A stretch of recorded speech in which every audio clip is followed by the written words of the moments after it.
seorang yang hendak menunaikan ibadah puasa, maka Allah Subhanahu wa ta'ala memberikan pesan kepadanya, juga kepada setiap muslim beriman yang hendak berpuasa, agar tidak main-main dan menganggap ringan kesempatan Ramadan yang Allah berikan pada hidupnya, karena belum tentu nikmat itu akan diterima oleh setiap hamba, atau mungkin bisa berulang di kesempatan yang berikutnya.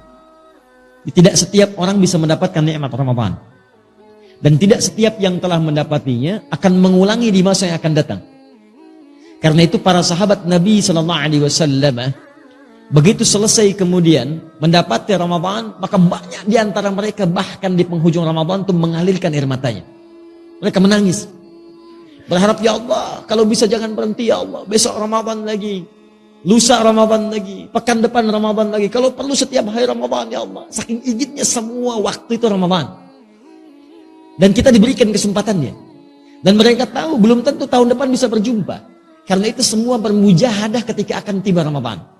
Dan begitu tiba Ramadan, maka kalimat la'allakum itu digunakan dengan sepenuh jiwanya, maksimal ibadahnya.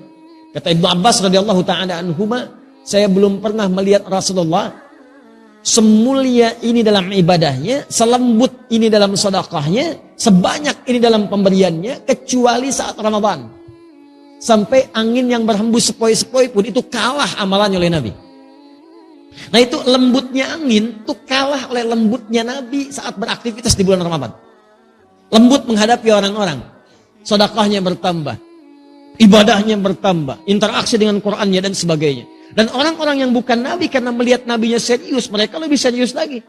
Di gambarannya ini Nabi aja yang dijamin surga begitu serius, apalagi saya yang bukan Nabi yang belum jelas surganya.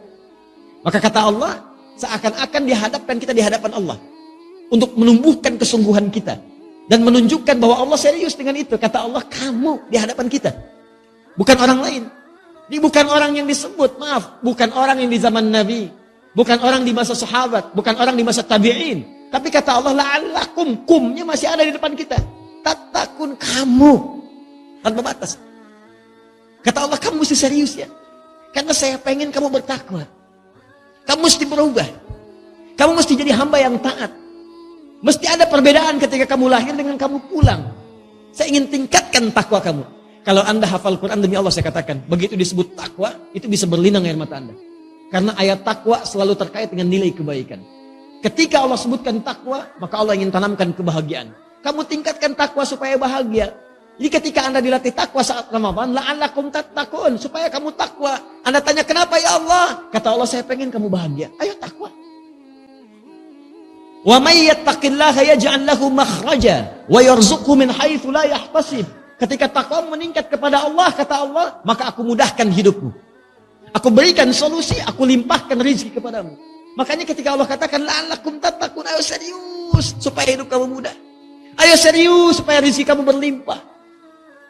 Ketika anda puncaknya mengatakan takwa, Allah katakan wasari'u ila maghfiratin min rabbikum wa jannatin arduha as-samawati wal ardu 'iddatil lil muttaqin. Saya telah siapkan bagi orang takwa. Apa itu? Saya telah siapkan surga yang tak bernilai dunia. Batas yang enggak ada batas dunia. Saya kata Allah, saya siapkan surga luasnya seluas langit dan bumi untukmu orang takwa. Jadi orang takwa itu, kata Allah, yang berhasil menunaikan ibadah puasanya, bukan sekedar meningkat takwanya, salatnya, infaknya, Al-Qur'annya, bukan sekedar di Ramadan. Bukan cuma di awal Ramadan. Sejak puasa itu dimulai, awal pertama Ramadan. Begitu satu Ramadan muncul, tunaikan tarawihnya, maka dia sudah siap dengan kurikulumnya. Malam ini saya akan tarawih di tempat A. Siapkan, bahkan 30 hari sudah dia siap tuh, kalau sampai ke 30 hari. Malam ini di masjid A, malam ini masjid B. Sunnahnya baca Quran nanti saya akan capai sehari misalnya 10 juz. Bagi oleh dia, subuh baca sekian, zuhur baca sekian, asar baca sekian. Begitu tiba malamnya, maka dimulailah present ibadahnya. Orang takwa sudah siap. Dan yang paling menarik bukan cuma present, continuous. Hari pertama, saf pertama. Hari kedua, saf pertama juga. Jadi meningkat terus, konsisten di situ. Hari pertama datang sebelum maghrib, nunggu di masjid. Hari kedua habis isya baru datang. Nah ini belum konsisten. Jadi kalau Anda ingin disebut dalam golongan yang ini mujahadah ini, yang serius ini dipertahankan sampai pertengahannya.